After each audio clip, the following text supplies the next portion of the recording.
모세가 이 말로 이스라엘 모든 자손에게 알리매 백성이 크게 슬퍼하여 아침에 일찍이 일어나 산 꼭대기로 올라가며 이르되, 보소서, 우리가 여기 있나이다.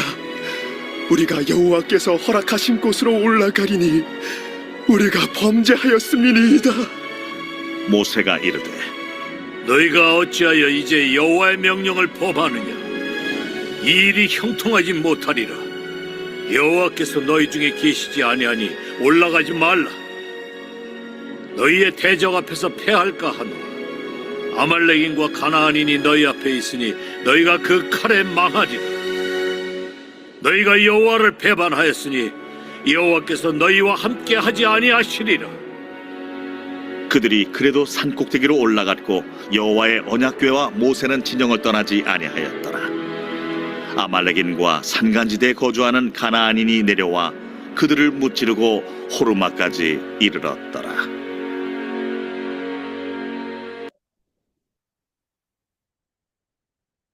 오늘 본문의 말씀은 회개에 대한 말씀입니다. 모세는 하나님의 심판의 말씀을 이스라엘 백성들에게 전해 주었습니다. 그러다 이스라엘 백성들이 크게 슬퍼하였습니다. 산 꼭대기로 올라가서 회개하였습니다. 범죄하였습니다. 라고 그들을 인정하며 눈물을 흘리며 고백을 하였습니다. 그렇다면 이들의 회개가 진정한 회개였을까요? 그들의 회개는 가짜 회개였습니다. 진정한 회개라는 것은 눈물만 흘리고 죄를 인정하는 것으로 끝나서는 안 됩니다. 삶이 변화되어야 하는 것입니다.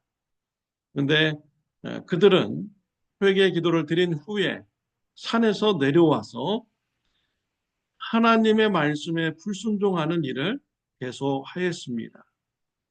그들은 가나안 땅에 들어가서 전쟁을 하겠다고 전쟁터로 나가고자 했습니다. 이때 모세는 분명하게 말하였습니다. 하나님의 뜻을 전하였습니다. 41절에 보면 모세가 이르되 너희가 어찌하여 이제 여호와의 명령을 범하느냐?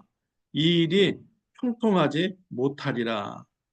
전쟁터에 나가는 것, 가나안 땅으로 들어가는 것, 하나님께서 원하시는 뜻이 아니다. 그 일을 한다면 가나안 땅에 가서 전쟁을 한다면 형통하지 못하게 될 것이다. 라고 분명하게 하나님의 뜻을 전달했습니다. 하나님께서 심판의 메시지를 전달한 후에 광야로 들어가라고 분명히 말씀하셨거든요. 그런데 이스라엘 백성들은 하나님 앞에 회개하였다고 하면서 하나님의 뜻에 불순종을 한 것이죠. 근데 그들이 이상한 모습을 볼 수가 있습니다. 조금 전까지만이라도 광야 정탐꾼들의 그 소리를 듣고서 원망하고 불평을 했어요. 가나안 땅에 들어갈 수 없다라고 그들은 말을 했습니다. 그런데 왜 갑자기 그들의 태도가 변화해서 하나님의 심판의 말씀을 듣고 회개하는 이런 행동을 취했을까요? 하나님께서 모세를 통하여 회개의 말씀을 주셨을 때 즉각적인 심판의 모습을 보여주었습니다. 가나안 정탐꾼 10명 부정적인 보고를 하고 이스라엘 백성들에게 부정적인 영향을 주었던 그 사람들을 그 자리에서 즉시 심판을 하셨습니다. 그들의 생명을 거두어 갔습니다. 그러자 이스라엘 백성들이 정신이 번쩍이 난 것이죠. 정말 이게 하나님의 임재하심이 사건이구나.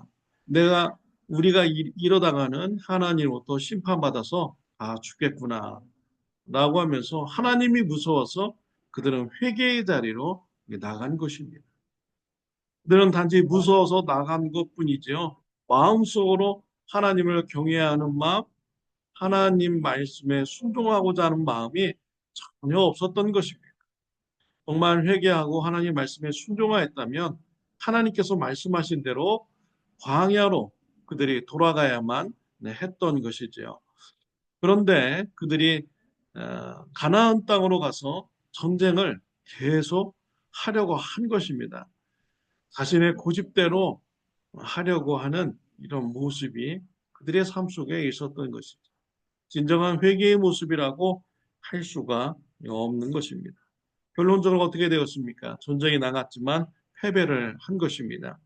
45절에 보면 아말렉인과 산간지대에 거주하는 가나안인이 내려와 그들을 무찌르고 호르마까지 이르렀더라. 하나님께서 불순종으로 나가는 그 전쟁을 축복하여 주시지 않은 것입니다. 예, 성경에 보면 거짓된 회개하는 자가 있습니다. 사울 왕입니다. 사울 왕은 하나님으로부터 아멜렉 전투에서 승리를 하며 모든 것을 진멸시키라 라는 명령을 받았습니다. 전쟁에서 승리했습니다. 그러나 살찐 짐승은 모든 것을 진멸시키지 않았습니다. 남겨두었습니다. 아까웠던 것이죠. 사무엘 선지자가 와서 책망을 하였습니다. 그러자 사울 왕은 그 자리에서 잘못했다고 합니다. 사무엘 선지자의 옷자락을 붙잡았습니다. 사울 왕의 회개가 진정한 회개입니까? 아닙니다. 사울 왕은 겉으로 보이는 회개의 자리로 나간 것 뿐인 것이죠. 그의 마음은 전혀 하나님의 말씀에 순종하고자 하는 이런 마음이 없는 자였습니다. 그의 삶이 앞으로 계속 변하지 않은 것이 증거가 되는 것입니다.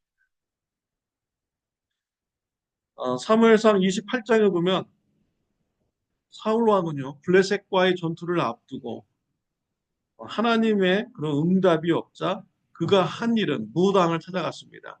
무당에게 가서 사무엘 선지자의 영을 불러달라고 하면서 무당신을 의지하였죠. 이게 회개한 자의 모습인가요? 사울 왕은 진정한 회개를 하지 않은 것입니다. 회개하는 척 한 것이죠. 결국 하나님으로부터 버림받은 왕이 된 것입니다. 사람은 속일 수는 있어도 하나님은 속일 수 없습니다. 하나님은 마음의 중심을 보시는 분이신 것이죠. 저와 여러분의 회개의 삶은 어떻습니까? 성화의 삶은 어떻습니까? 내가 지금 죄 짓고 싶어서 내가 죄를 짓고 나중에 회개하면 되지. 이런 생각을 하고 있지는 않는지요. 또 회개의 자리로 나간다고 하면서 울고불고 잘못했습니다라고 하였지만 삶에 변화가 없지는 않은지, 거짓된 회개의 모습이 우리 안에 있지 않은지 우리는 돌아보아야 됩니다. 에스겔서 18장 30절을 보면 주 여호와의 말씀이니라 이스라엘 족속아 내가 너희 각 사람이 행한 대로 심판할지라 너희는 돌이켜 회개하고 모든 죄에서 떠날지어다. 그리한즉 그것이 너에게 죄악의 걸림돌이 되지 아니하리라 라고 했습니다. 회개하는 자는 모든 죄에서 떠나야 됩니다.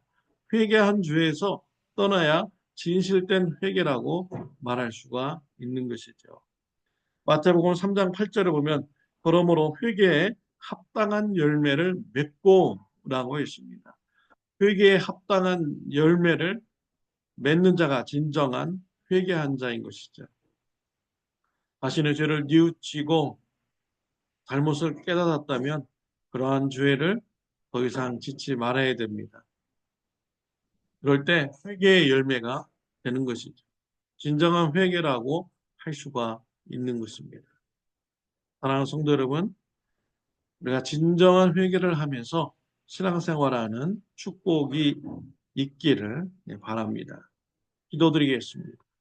하나님의 아버지, 말씀을 통하여 진정한 회개가 무엇인지 같이 나누었습니다. 우리의 삶 속에 진실된 회개가 있게 하여 주옵소서. 죄를 인정하고 고백하며 그 죄에서 돌이키는 삶을 살아가는 회개에 합당한 열매를 맺어가는 삶 되게 하여 주옵소서. 예수님의 이름으로 기도드렸습니다. 아멘. 좋은 하루 되시기를 바랍니다.